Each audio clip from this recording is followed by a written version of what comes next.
मत सिखा, नहीं मेरा समय बर्बाद कर। जाकर अपना काम कर। ठीक है, तो मैं पंचायत करूंगा। हाँ तो कर ले पंचायत, किसने रोका है, देख लूंगा। कहकर सेठ और नौकर वहाँ से चले जाते हैं। रास्ते में नौकर सेठ से पंचायत के बारे में कहता है। मालिक, अगर इसने सच में पंचायत बुला ली तो? बुलाने दे, मैं सेठ हूँ, वो भी अमीर, कौन मेरे खिलाफ फैसला देगा। थोड़ी देर में सेठ और उसके नौकर को पंचायत से बुलावा आता है। पंचों के साथ गांव वाले भी थे। ये भी आ गया, लगता है नदी का तूफान थम गया। हाँ भाई सेठ, ये मजदूर कह रहा है कि तुमने इसे नदी की पगडंडी से उल्टे पांव वापस जाने के लिए रुपए देने का वादा किया था, पर दिए नहीं है। क्या ये बात सही है? नहीं, ये झूठ बोल रहा है। मैं भला ऐसा वादा क्यों करने लगा? तुम बोलो, सच क्या है? मैं क्या बोलूं, मुझे थोड़ा कम सुनाई देता है, तो मैंने किसी बात पर ध्यान नहीं दिया। सेठ झूठ बोल रहा है, ये अपनी बात से मुकर गया है। क्या तुम अपनी बात सच साबित कर सकते हो? हाँ, ये नाविक भी वही था, इससे पूछ लो। सरपंच जी, मैं वही था। आज नदी में तूफान आने के कारण दूसरी ओर रुका हुआ था। मैंने मजदूर को पगडंडी से वापस लौटते हुए और सेठ को चिल्लाते हुए देखा था। ये नाविक इसके साथ मिला हुआ है, इन दोनों ने मिलकर मेरे खिलाफ पंचायत बुलाई है। मजदूर कुछ क्षण चुप रहता है। तुम्हें कुछ और कहना है? आज पगडंडी पर कौन कौन गया है? उसके आसपास भी कोई नहीं जाता, आज भी केवल तुम ही लोग गए हो। पंचो, आप मेरे साथ चलो, मैं अपनी बात साबित करके दिखाता हूँ। मजदूर सभी को नदी किनारे ले जाता है।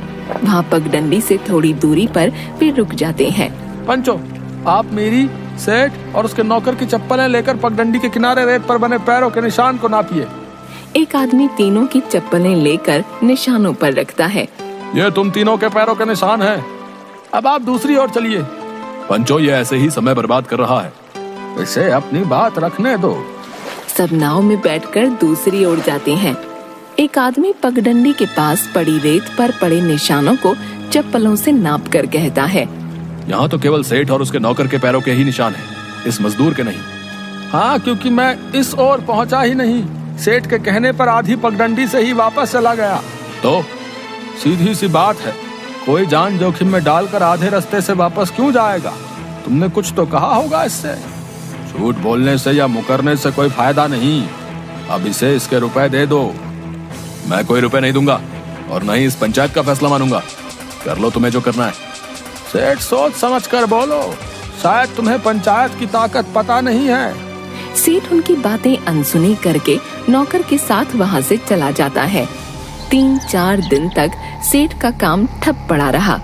उसने सामान बाहर खुले में रखा देखा तो गुस्से में नौकर से पूछा। बारिश का मौसम है? अब तक सामान गोदाम में क्यों नहीं रखवाया? मजदूर नहीं आए। नहीं आएगा क्या मतलब? पैसे नहीं लेते? अगर बारिश आई और सामान खराब हो गया तो? मालिक, मैं क्या करूं? कोई मजदूर काम करने को तैयार नहीं।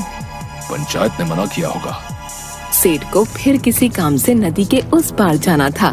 वह जैसे ही नाविक के पास गया, उसने मुंह फेर लिया। क्या हुआ? 2 गुना किराया दूंगा, चल। ना, पंचायत का हुक्म है। अच्छा, तो ये सब पंचायत का किया धरा है। पीछे से मजदूर सिर पर एक गट्ठर लिए आता है और चुपचाप नाव में बैठकर चला जाता है। सेठ दोनों को जाते देखता रह जाता है। सेठ यहाँ वहाँ देखता है और पगडंडी की ओर बढ़ जाता है। वह पगडंडी पर कदम रखता है तो वह जोर जोर से हिलने लगती है। साइड की रस्सी पकड़कर मुश्किल से संतुलन बनाकर वह आगे बढ़ता है।